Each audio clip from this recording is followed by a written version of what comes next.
love how everyone gets silent. Like, I love a delayed reaction. I know. I'll tell you what, it's a strange build-up, and you like you say, everybody goes quiet, everybody goes silent, like there's some major anticipation, like, okay, this is what we planned for. There's no script. No plan. No script. No plan at all. Anyway, it is what it is. Just a bit of lighting that needs sorting out there so that Ryan can achieve the same effect that he does on Instagram. Well, you know, it's funny, the other day, we're doing the Christmas special show on In the Presence of Greatness, which actually is going to come out Christmas Day. And Michael Todd now, he's going out to Dubai, his Monster Factory, left, right and centre, you know, MF tattooed on his tits. I wanted to get a hat because it also mother fluffers. But he was adjusting the light, and poor bastard put the light just behind him. And he went blurry as hell on the screen. So I had to say to him, I said, Mike, we're going to need to adjust what you're doing there because it ain't going to work with this at all. You've got to get it sorted out. Anyway, we should probably introduce the show, ladies and gentlemen. Can I just say before we do start, though, regulars to the show will notice two things. Number one, ROLLIE Ray has not done his hair, which is a little fluffy. There you go, he's just neatening it up that touch there. And also, Ryan has a professional headset on that he clearly stole from somebody who flies light aircraft. Because that's what he's done. When you're in a control tower, it's like, Bulldog trainer coming into runway 4. That's what you're getting today. Honestly, mate, when you just go back, you'll be like, oh my God, I was in a Bulldog trainer. You can full on, like, off. Does it sound that bad, does it? It's ace. Keep that skinny effect. Exactly going down. Can you hear me, guys?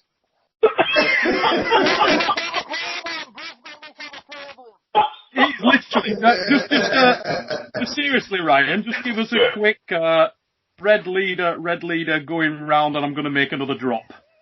Yeah, this is Bravo 3 come in, just going to make a drop coming up, he'll pick up over, do you read me?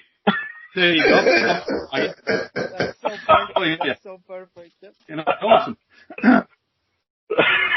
Ladies and gentlemen, welcome to The Fix. Now, sometimes on this show, I have to go over to my technical director and say, what number are we on? And this is definitely one of those times. What are we on? Is it? Why have you gone so quiet, Ray? You've gone like super quiet. What's going on there? Yeah. Give me a... Came back a bit then, yeah, you went super quiet. Go again. Go.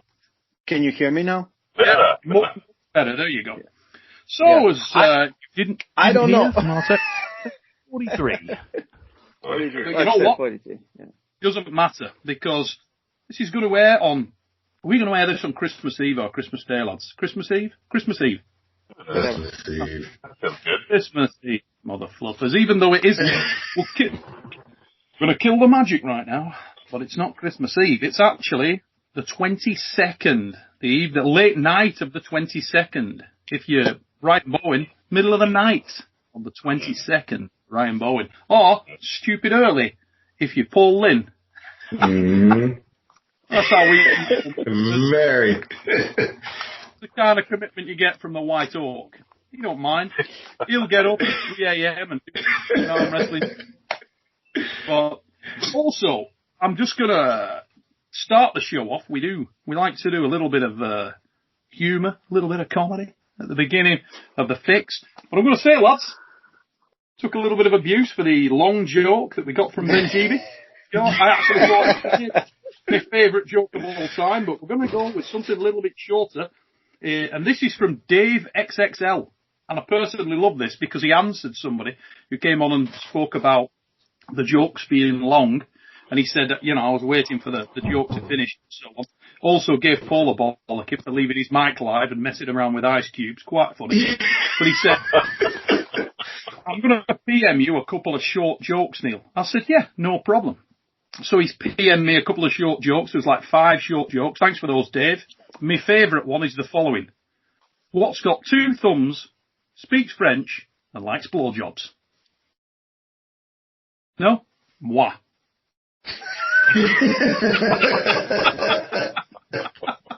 I quite liked it.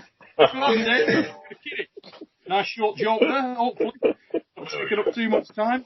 Now we got a 10-minute segment that we have to fill because what are we doing all the time? Yeah, what are we gonna do now? Everyone just sit in silence. It usually takes up 20 minutes of the show, but no, big news, no joke, big news for this Christmas special of the Fix, ladies and gentlemen, in readiness for Father Christmas to come down the chimney in your house and deliver lots of prezzies.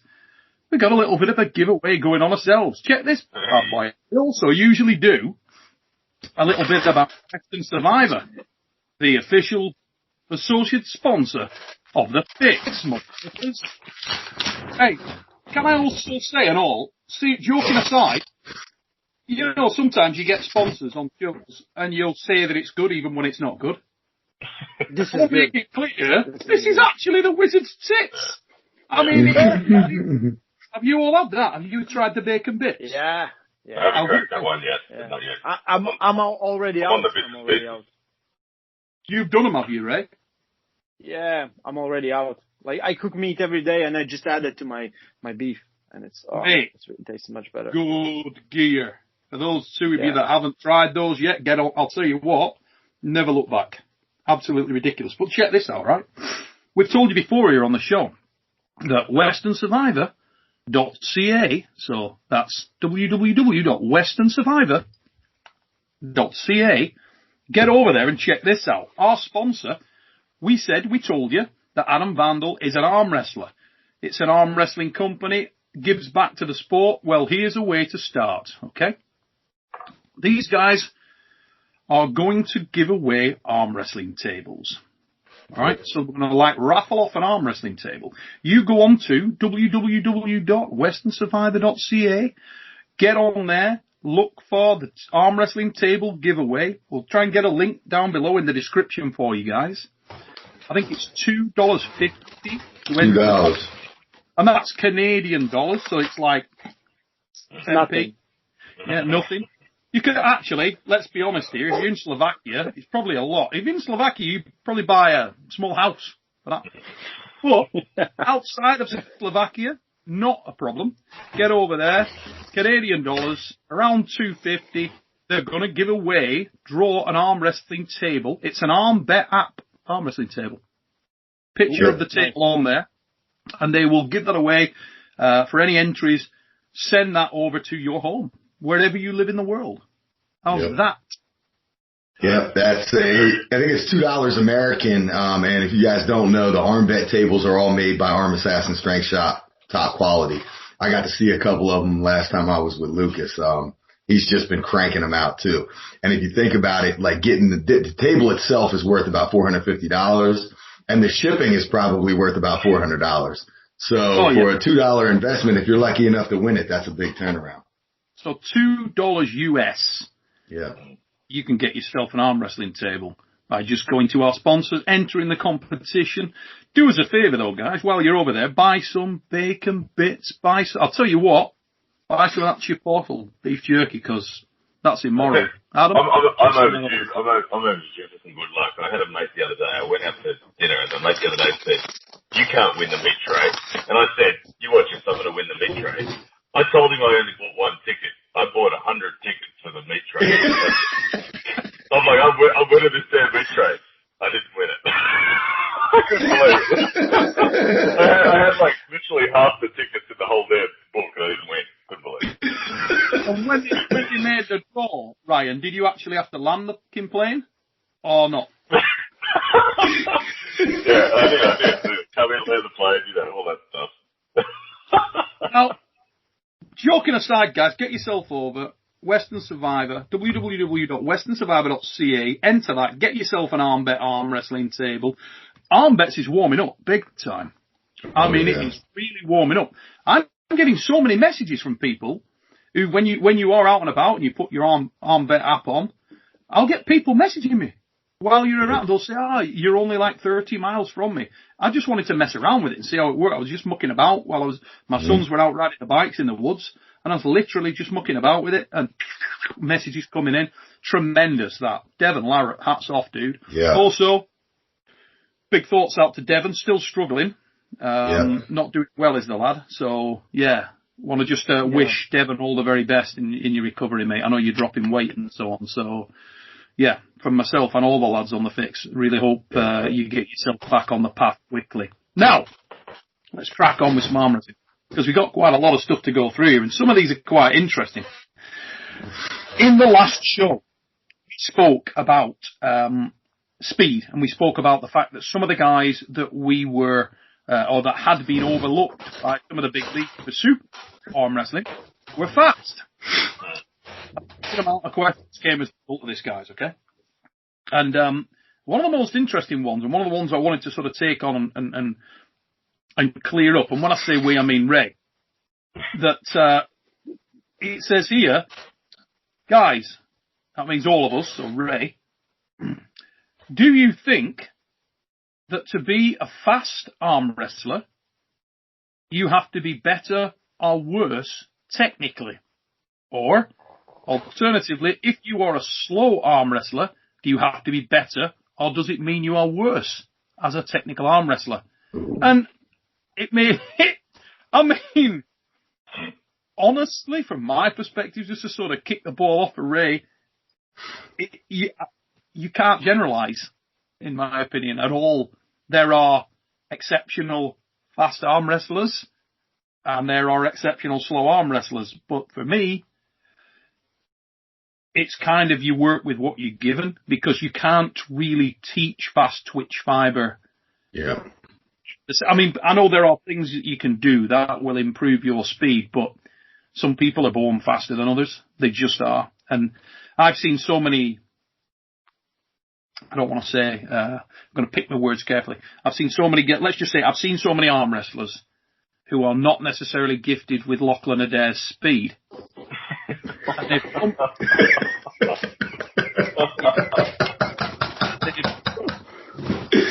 into the sport, right? And then I've spent absolutely ages trying to develop explosivity and speed. And then you'll get another guy like Andrei Ciprianov or Craig Sanders, who's just lightning in a bottle. And they didn't need to, everything they do, they brush their teeth in about 3 seconds. Just crazy quick. And that's the difference. You can't really train it. So let's start with Ray. Answering that question, mate, how would you break that one down?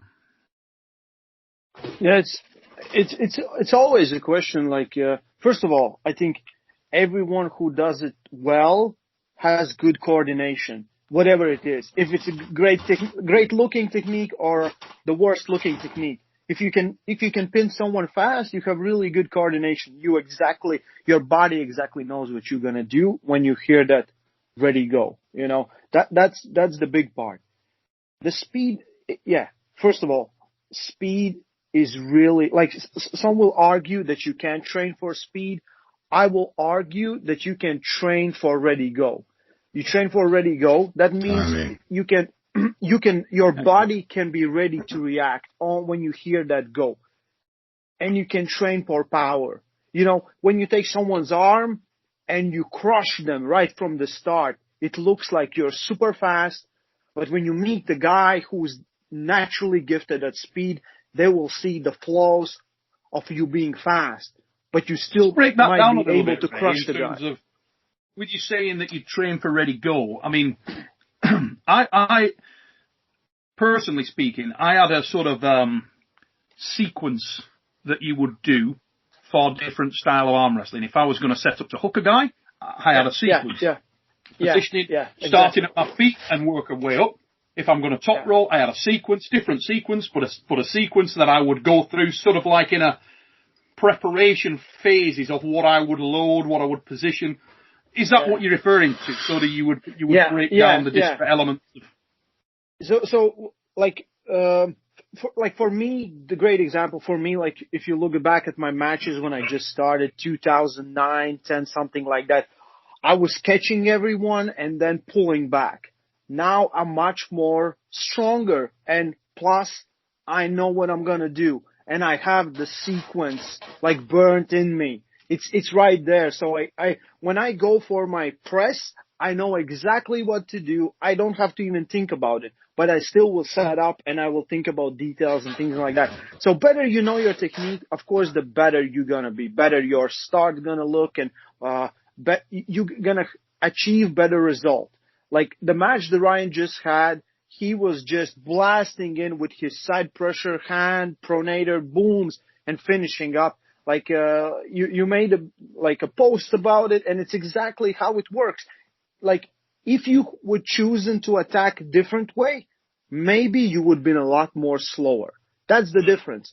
If you play into your strengths or you play into your weaknesses. Like some of my guys before start of Europeans, we had sequence. So you take the grip, press elbow in a pad, load up, find a pressing, and they would write it down on their palm. And right before the match, they would look just to remember.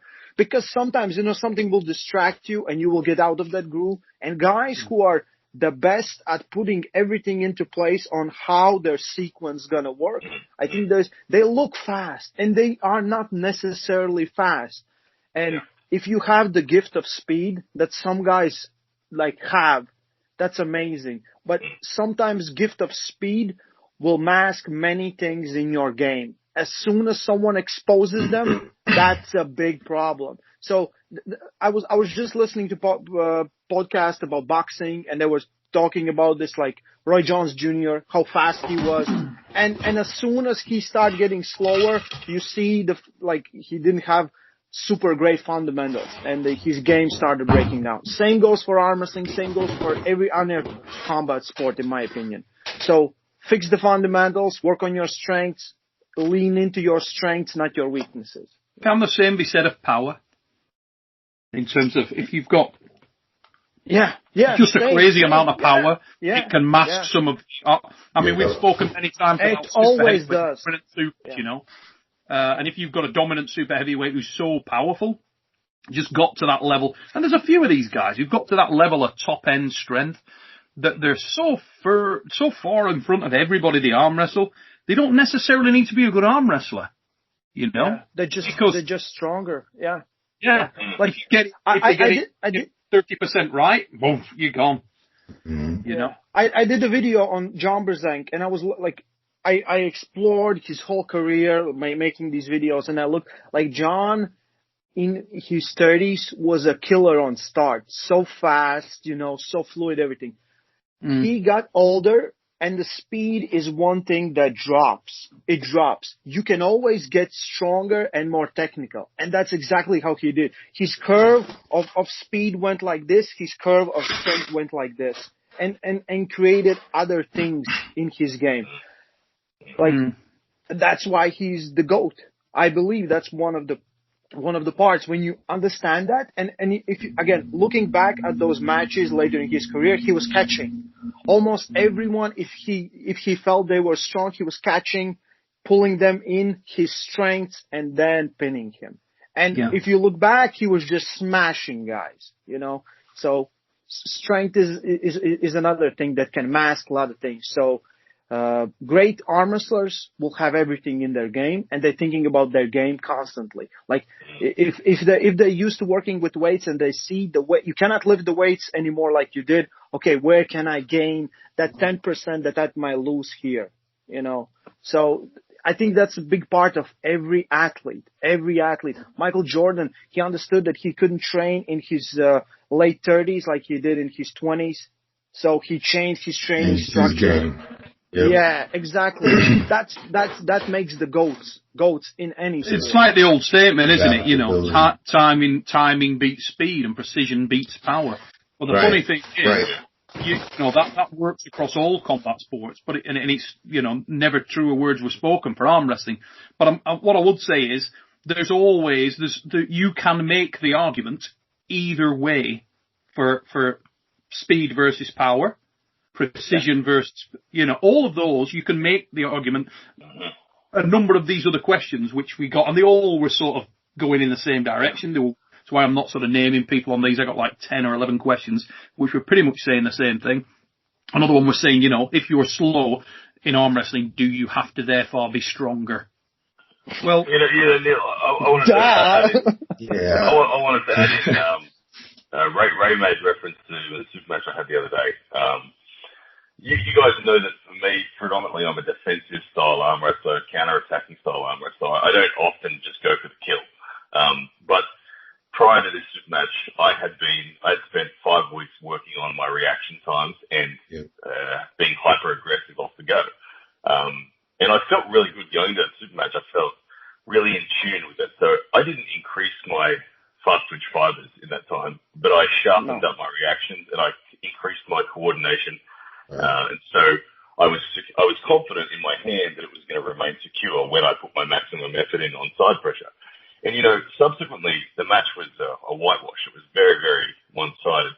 And on a slow moving power level, the gap was not as big as the match ended up seeming. Like, I can tell you that maybe 40% of people here in Australia had money on Andy to win. Devin Larratt actually messaged me right after the match and said, wow, I really thought that was going to be a close match. So on the day, speed really did make a massive difference. But it didn't, like I said, it did, that question originally when it comes to technique and all those things, I think that it was the coordination of, it was Engin Terzi's article, and I spoke to Engin a bit. He talked about the more muscle groups that you can combine in one swift movement and isolate your opponent's singular muscular defense, the more it's going to overwhelm them. And so I've been rehearsing, trying to combine every single movement of the chain into a very, very efficient attack, and it did a wonder. So.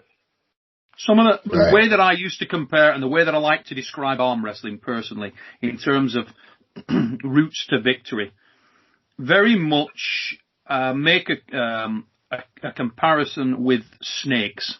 Okay? Bear with me now. Because if you look at the way that snakes, you've got the striking snake, the snake that bites you fast and he kills with venom. And you've got the snake that contracts, constricts, prevents you breathing, and kills you that way. Now, the irony is that in some respects, there is a spectrum of speed. Okay? So there's speed to the pad, speed to position.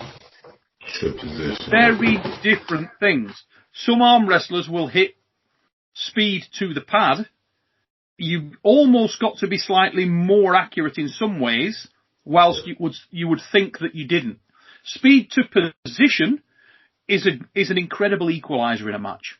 You can be in a situation where you are pulling a stronger arm wrestler. For me personally, my whole arm wrestling ethos, my whole approach to arm wrestling, every time I went to a tournament was always I would give myself like a mindset of that I was the weaker guy. I used to have in my head the whole silver bullets that I used to have on my t-shirt thing was basically the silver bullets drop monsters thing came from that approach. I.e., what I used to plan in my mind was I've got a single silver bullet in the chamber. I must make it hit the target. But if it hits the target, you're going down. And it doesn't matter what you are, how much stronger you are. So I tried to get to a situation where my application of strength, speed, direction was enough to neutralize the arm wrestler that was on the other side of the table. Yeah. And sometimes it works and sometimes it doesn't work. That's life. But one thing is absolutely clear. Tales of the unexpected is a weapon. You know what I mean? If you've got a guy that's going one way all the time, the opportunity to read that arm wrestler is so much easier. If you can incorporate an element of the unexpected within your game, even if it is a red herring, if it's that, it's a feint. If you look at the best fighters, a lot of them are very good at feinting. And the more subtle the feint, the higher level competitor, the higher level opponent reads the subtle feint. So, just a little drop of the shoulder and let it move and it will lead them onto something. And I found that personally, in my career, once I started layering that on, so I would maybe create a distractional hit in order to get to a position. I would always, in some respects, I'd start in an uncomfortable position that would allow me to have application of strength in a direction that they wouldn't expect, and then transition back. So it was almost like I'd start tucked under, off my lane, there'd be an inch there, and then back. It was just, the initiation might be from here, and it might be forward. It'd be like, you know what I mean? And the more subtle it was, just the guy would react to it on subliminal. They'd just react to it. They'd shape the body to catch it, and in doing so, a really good arm wrestler would make themselves solid in there to catch that hit. And as soon as they did that, they'd be this undefended. You'd bust through the hand, or the other way around. And a guy may be able to beat you in a straight up hook match. But what I'm talking about here, imagine, and try this, you've all done it. When you're in the gym next with your mates, you set like a top roll, but go slow and let the other guy hook you when he's positioned and shaped his body to hook. And a guy who may be absolutely equivalent to you will feel like he's your daddy. You know, he'll just feel much stronger than you because you shaped wrong. And the same applies the other way. If you force a guy into a catching shape, a catching position, where they are out of position for only a fraction of a second, if you stay there and you become that python, that anaconda, boom, hold that shape. I'll tell you a great reference match for this. Check the WAL semi-final match between John Brzenk and Devon Larratt, round 1. Yeah. Okay? John was actually the stronger man that day, but he got caught into a hook the first round. When he come to top roll, his plan of attack was top rolling, and he just mistimed, misdirection. Devon's a very hard arm wrestler to hook, and he committed to the shoulder. But once you get into that position, you can just, if you don't panic, you make incremental gains, you'll be surprised. You can shut down an arm wrestler. You can prevent them getting into the position where they're back at that equal level to yourself. You know, and you only need to stay 5% in front of them, and they will burn exponentially faster than you will in that match. If the strength gap is close, they will burn much faster than you. And once they do, as I say, exponential difference, you'll start to then be able to access other lanes and be able to finish the match as you normally would. But some of the best arm wrestlers, some of the guys that I had most respect for, were guys who really have that down to a fine art. None more so than Svetan. Svetan was incredible at doing that unorthodox movement, the 1 inch that you didn't expect, the half inch that you didn't expect, and then he would sit in that position and just allow, and as soon as you went to move, he'd time it and he'd shape you another way, you know. Brilliant counter puncher in that respect, despite having terrible leverage. Short arm, small hand. I love this question from like an anatomy and physiology perspective.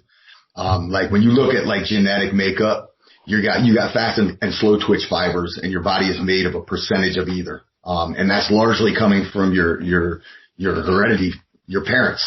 So like if your parents were both marathon runners, you're not going to have a whole lot of fast twitch fibers. You got fast, slow, and then you got fog, which are the ones that are kind of intermediate and kind of act as either. And those are the ones that you can kind of train more and get more movement towards. So all the time we spend on bands worrying about speed, quote unquote speed, I think we fail to realize what was talked about earlier here is timing. So if you look at general explosivity, a vertical jump is a great determiner for explosivity, a power clean, things like that. But there's no ready go involved in that. A guy can have a 40-inch vertical, but without timing, it's essentially worthless. So if two guys are on a dead load and they're both super fast, the guy who has the timing wins. But when you take these are the things that's like, okay, if your parents are marathon runners, you're probably not going to have a great 40-yard dash. You can improve your 40-yard dash, but don't try and be elite as a sprinter. Take what you're good at, work on your timing and the subtle movements to be able to get to a stop. And I think looking at like Ray, you're talking about like catching. And that was a concept that I don't think, like when I started off early, I was thinking catch. I'm thinking react and stop, react and stop. But the reality of it is you need timing to hit to your, not reactive, but to hit to the lane where you can get a stop. But you have to initiate that. It's not hold on and hope. It's hit to where you want to get, hit to the position where you gain. Wherever you have to get that pressure engaged in your opponent, you need to train timing to get there. So like what Ryan's doing with the ready go training is mega. He's not necessarily getting faster, but his timing is on point.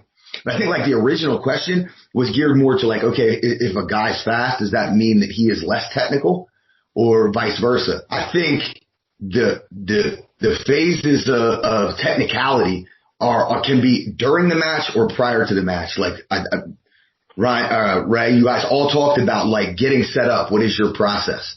There is a ton of technicality as far as getting set up for the move that you want. And a lot of that is going to, a ton of that takes place before the go. And then the go is just executing the movement. So I think like a guy like Travis Bajan, for example, whose timing is impeccable. Everything that he does in training and in the setup and redirection to get to the point where he can initiate is mega. And another thing to think about with time, with speed and timing is like going back to your match, Ryan, I feel like after the first go, when I watched that, you were so confident that there was no way you were going to get stopped. And I think when you sense blood in the water, your timing and your speed and your connectivity just doubles up. Yeah. I think it's more impressive when you're an arm wrestler who knows he is not the stronger of the two and still can initiate that hit, like mega hit. I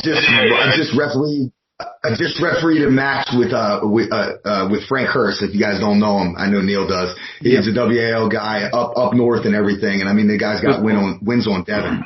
Yeah, he's got wins on Devon. And it's just like, I mean, it's sucker punches. He's so fast. He generates power and he can do it from a load or a dead load. It's so impressive. And to watch him time things up is unbelievable. But it's one of those deals where if you're strong enough, and the first time I got a win on Frank, I realized that, okay, if I can get on his arm, if I can stop this match, if I can attack his bicep and his pronator just a hair, if I can get on my arm, I should be able to pull through him.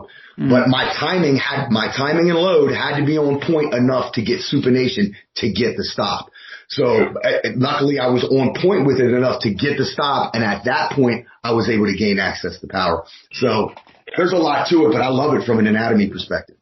It's kind of like, sorry, go Ryan. It is incredibly complex, and the hoops that you got to jump through when you are that weaker guy.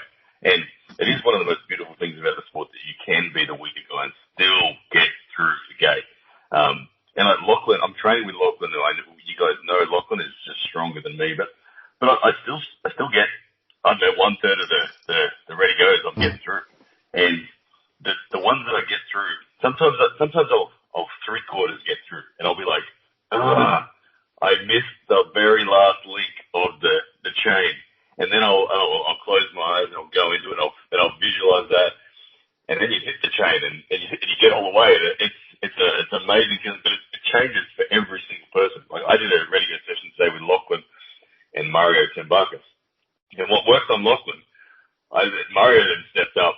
It didn't work on. It was a different lane for him, like a totally different lane for him that I had to search for. So, the technique, that links back to something that I remember John Brzezinski saying that one of his best weapons ever was his ability to grip and sense exactly where the lane was on everyone. So, one of the really impressive things about, like I said earlier on when I was talking about Svetan, if you look at someone like, who's a good example of this? Actually, you know what? Let's use Dan Mosier. Mm-hmm. Dan Mosier is not a particularly large middleweight. He doesn't have particularly long levers. He doesn't have a particularly long forearm, a particularly big dominant hand, thick hand, but not, he's not exceptional in that respect. So there is an argument there where you can say, well, actually, someone like that is a better arm wrestler in some ways, because ultimately, arm wrestling is about putting arms on pads. That's what it's about. Now, when you're in that situation, you are gambling big. You're gambling heavy. You're all in. You know what I mean? Every hit, you're all in. You can say, okay, well, Dan gets stopped. If Dan gets stopped, he's not as effective. And I would agree. Dan gets stopped, he's not that effective. But it's almost because he is absolutely committed to the finish. I mean, he's red line committed. He's taken the chips and pushed them across the table at you. He's all in. So any arm wrestler like that who's going... Travis is another great example. I mean, you look at the similarity there.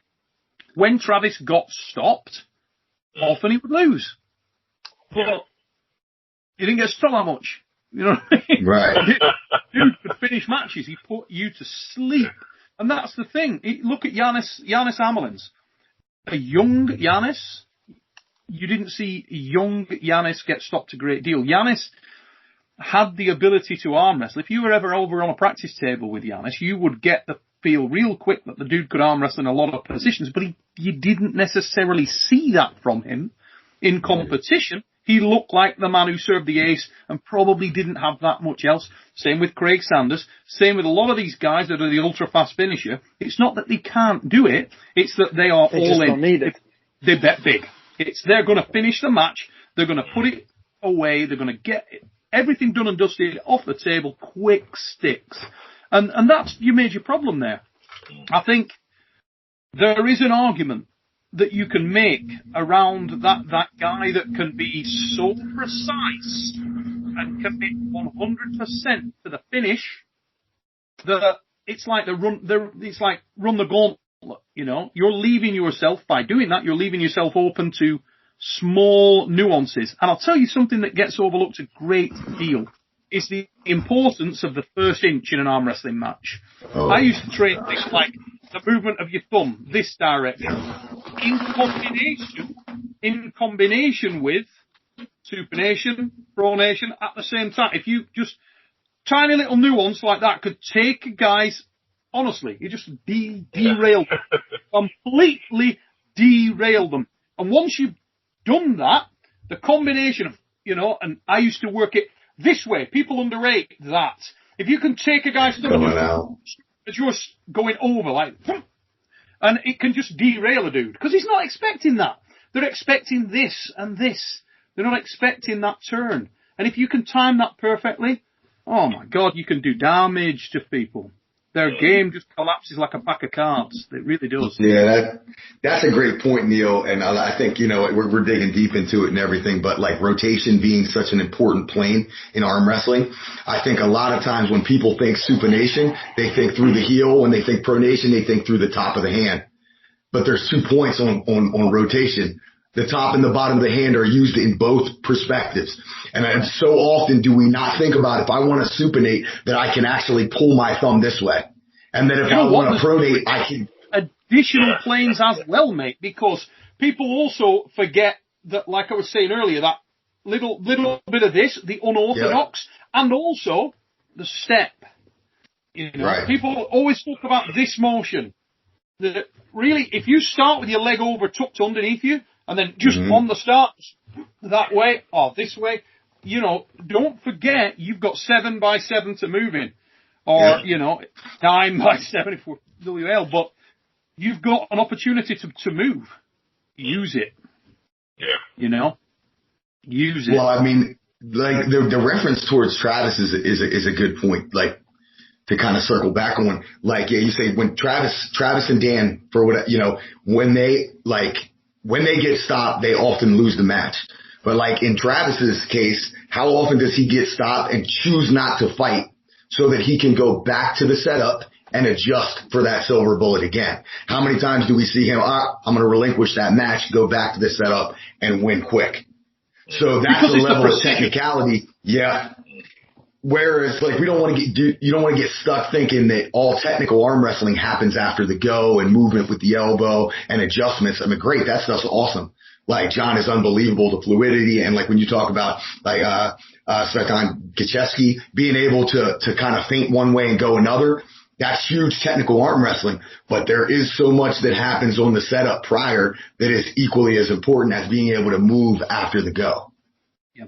Yeah, it's a massively complex question. When I first read those questions and they started to come in, and then other questions would come on top of them, I thought, oh my God, it's almost like the show isn't big enough for me to get into that. Right. You know what I mean? I need a seminar or where I could really, I would. Yeah, I'd need people to get, and also I'd like, in that kind of situation, I always think it's better, I'd like a table to be there. So I can show you what I mean, and give you live examples. But it's such a massive area with so much complexity attached to it. There kind of is there's no absolutes. There's no black, white. There's a lot of gray. Everything's relative. Everything's relative. I've heard a lot of people say that the sport is pretty simple and then you just get stronger. I totally disagree on that statement. Oh my God! For that 0.1% it is. Right. That's for them it is. Again, I've been talking to Engen lately, and Engen told me after 30 years he's still searching, still discovering more. And I know Devin does the same thing. And I know if I ever pause and reflect on what I knew this time last year, it kind of makes me laugh at how basic I was this time a year ago. So it's a never-ending story for me personally. I've spent a lot of time thinking about defensive arm wrestling, creating traps and dead spaces, and forcing my opponents into errors. And I'm now spending 80% of my time thinking about how to offensively move, and it's like a whole new bloody world. I'm like, holy shit, there's all this new stuff I've got to think about now. So yeah, tip of the iceberg. So here's one for you, Ryan. Based on that, get a message over from Roger Bailey Leonard. Okay, Roger, how you doing, dude? Hope you and your family are good. Sends me a message over and a couple of videos attached to it. Thanks for that. Yeah. Always nice to see, mate. And he said, Neil, you've seen a lot of things in arm wrestling. Have you ever seen this before? And he shows a clip where he hits, slips, inverts, guy hangs into him, and then he comes up, regrips, gets the pin. Not only have I seen that, mate, we used to train for that. No joke. If a guy had control of your hand, see if he was silly enough to hang on to you, because in fact, I can't remember which show, but I actually talked about this. I think it may have been in relation to one of the matches between Justin Bishop and Rob Vidgett Jr. prior to the World Arm Wrestling League. And how I described it at the time now will probably make sense, because that's what I was talking about, Roger, exactly that. In that, there's an opportunity there for an arm wrestler who has lost control of the wrist and hand to bait onto a guy, and effectively it's almost like the stronger guy is determined to hang on to you, sort of assert themselves and show I'm stronger than you. And within that, it gives a sense of confidence where they think, come here, you little bastard. They just want to, they've got the hand position. They know they've gained that position, and often they'll stay in the match longer than they should and give away more than they should. Now, if you are then brave enough to literally just false grip it, let go, do the same back at them, but use it from your back, your lat. Keep all this tight, extend your lat. You've got all this lat motion coming back. We used to train that very good. In fact, a number of times I've seen matches won like that. If you can get to that kind of position, I know, probably, have you guys come across that before as well? Have you experienced it in a competition? I have seen when guys... What? Bloody hell, how did you have this lined up? Ready? Here we go. Yeah, pretty much that. Yeah, that was a more simple example of exactly that. Yeah. The guy hangs on, he stays in there, go find the arm. Let me tell you now, doesn't always work. Does not always work. I once did that with a Georgian kid, pretty much exactly the same situation. I'd lost my hand a little bit, and I thought, right, I'm going to really overinflate it, just let it absolutely over-rotate, dove at the pad a little bit, hanging onto this kid's thumb, jump back up, he timed it perfectly and sat up on his arm, and as I hit it, I just hit a freaking hillside, like, Fucking lost 3 fillings. No. Yeah. So doesn't always work, but yeah. Thanks for sending that. That's brilliant, though, Roger. Thanks for sending that over, dude. As I say, superb execution. That match for me, that was Arnold Classic last year, one of the second rounds or something like that. And he's a guy from Italy, Leandro Jesus, and yeah, it was instinctive for me.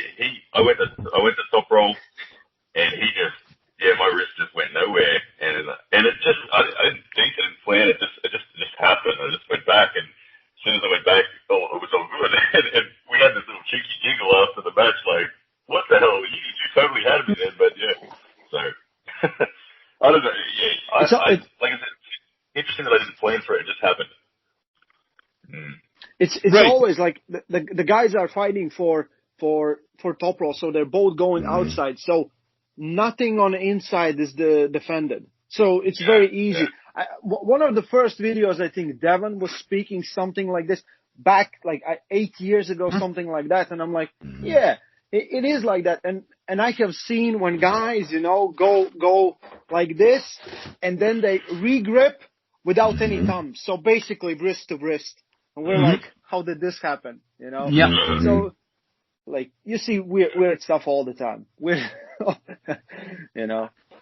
the funny thing is, I've seen a number of guys that got to the level where they were almost specialists in that, in terms of just being able to govern a hook match by utilizing the base of the knuckle through to the lower arm and the wrist, and almost release everything up here. Yeah. So once they got over to the A side, they'd literally over supinate, and it was almost like the side of their arm. So much so, it was a complete bone block. And what they were doing is setting up a tricep press. So they were hanging it, and then would come round and cut in on top of you. There was a Ukrainian kid who was mega at it. Pulled him way back, like 90s, and he was really, really good at that. He used to go into almost like a break arm position. But it was so awkward. It was like the Antichrist of the King's move.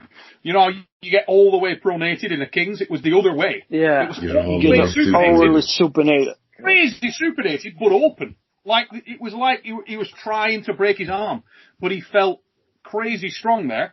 And the same situation. It was top rollable. You couldn't get round enough to get out there. Right. So you'd try and go in and hook into it. And as soon as you did, he'd be up, he'd transit, and he was waiting. As you watched him, I watched him do it time and time again, and I thought, you mother fluffer, he's actually waiting.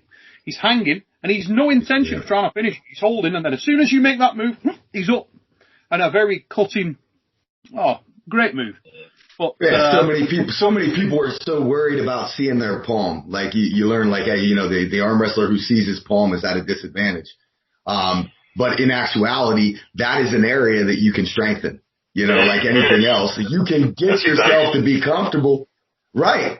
And you can train, through your wrist and everything to be able to absorb side pressure, just with supination and a little bit of finger containment. And if you can get to that point, that makes you dangerous to a lot of top rollers because you can give away pronation and commit to supination and down pressure as long as you can. And I think some of the Spanish arm wrestlers are the best in the world at that. Some of the Spanish guys. Right. I feel like right now I'm getting a lot of success with anything fingers. I love the ability to roll over onto the outside of my arm, supinate, and actually float my elbow backwards and forwards, and keep someone's pronators burning. And if they dare come back in the middle, you return to your hook and you got them. But you just leave them in this no man's land. And the critical thing for me is fingers on that. And I wonder what you'd said there. I only just tuned into the fact when you said, recently I'm having a lot of success with anything fingers. I thought, what did he say? You said it. I didn't know what you'd said. Recently I'm having a lot of success with anything fingers. It sounds like the first 2 hours of a weekend away with the missus.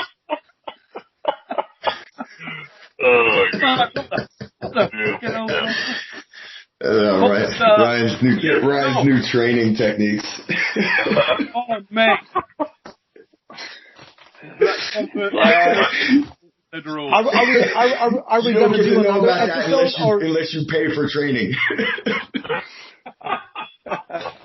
Sorry, Ray. Neil, are we going to do another episode or just one this Christmas special? Because I have a subject. We're doing another episode, ladies and gentlemen. So we have got opportunity for overlap. You're killing the magic here, Ray. Everybody thinking Christmas time. Oh, you know what I'm saying? Killing it. Killed the Christmas magic. But, you know. Finger magic. Yeah. A lot of success with the fingers. Yeah, I love it. Lately. Yeah. I'll tell you what, Ryan, I've never known a man with the ability to set up T-shirt strap lines like you have, autopilot. I've never known a man like that. You just Ryan Bowen has a lot of success with the fingers. Oh, no. I had batting above my waist or whatever, punching above my waist. So yeah, maybe the fingers are working. I don't know. Giving away trade secrets now, Ryan. So, Ray, you were going to raise an additional point, mate, because I think it's going to run over into show number 2, which will be on. Wait a minute, I'll just check in with the technical director. Ray, are we doing a show on Christmas Eve and New Year's Eve, or are we doing New Year's Day? I don't know. I don't know. New Year's Day. New Year's Day. I'll probably start drinking on New Year's Eve at 10 o'clock and not be able to rewatch it. Yeah. So let's leave it open, have we?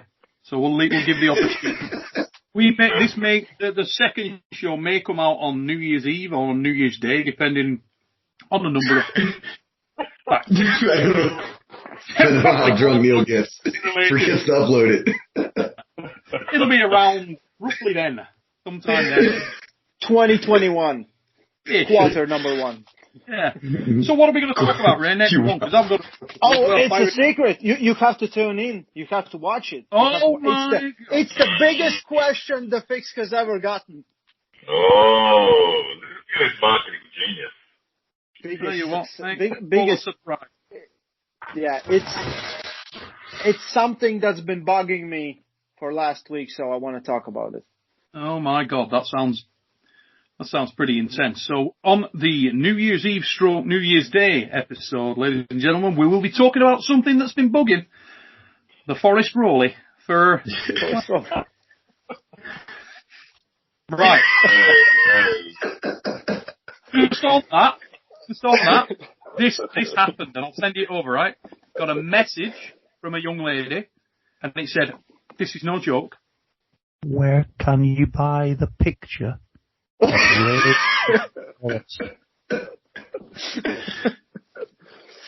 I couldn't believe it. ROLLIE.com. Yeah. I got to start an OnlyFans. Mate, you need to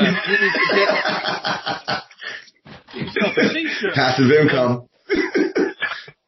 Get it sorted. So here's one. Before we close up this episode, here's one for any regular viewers of the Supernatural Strength channel, okay? My mate Ryan here suggested this to me the other day. He said, you know what, when you get talking about technical stuff and things like that, you should do a members-only YouTube channel as well. And I don't know. So what I want you to let me know is, guys, does anybody give a about that? Would anybody watch that? Is anybody interested in that at all? Let me know. We talking live or are we talking extra? No, you know, you said to me the other day I should do a sort of members only thing, and I mean I'll explore it. Let people comment if you'd be interested in something like that. Let us know. I like these episodes going in. I reckon these episodes going in live to members would be killer, and then as per normal, I'll release a couple of days later onto the forum. You're going to need a supply of like serious stuff or something. We're going to pay you in more than just beef jerky, Neil. Oh, tell you, mate, bacon bits. It's all about the bacon bits and the. And one more time, Rosie, if you just tune in, ladies and gents, remember www.westernsurvivor.ca. Get yourself over there. Get yourself entered into the arm wrestling table giveaway. Okay, get yourself in there. $2 US gets you entered into it. And Adam Vandal and the guys at Western Survivor are going to do a draw, send an arm bets table out. Doesn't matter where you are in the world, wherever you're based. Enter that, and they'll ship you over an arm wrestling table. And I happen to know, hot off the presses, you won't just be getting an arm wrestling table. You'll be getting some Western Survivor goodies as well, a COVID pack. And let me tell you, we've all had a COVID pack from Adam.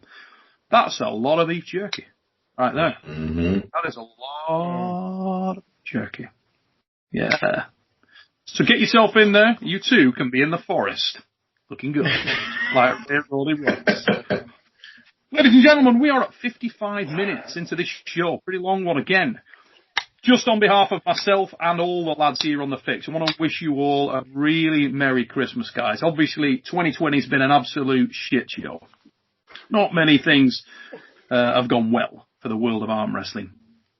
Obviously, Ryan Bowen has carried on pissing off most of the world, and we all know a couple of things that we can be sure of. In times of anguish, times of sorrow, times of global trouble, you can always rely on the fact that, firstly, Lachlan Adair is fast as fuck. And secondly, that Danny Tesh is the greatest, most alpha male arm wrestler in the history of the world.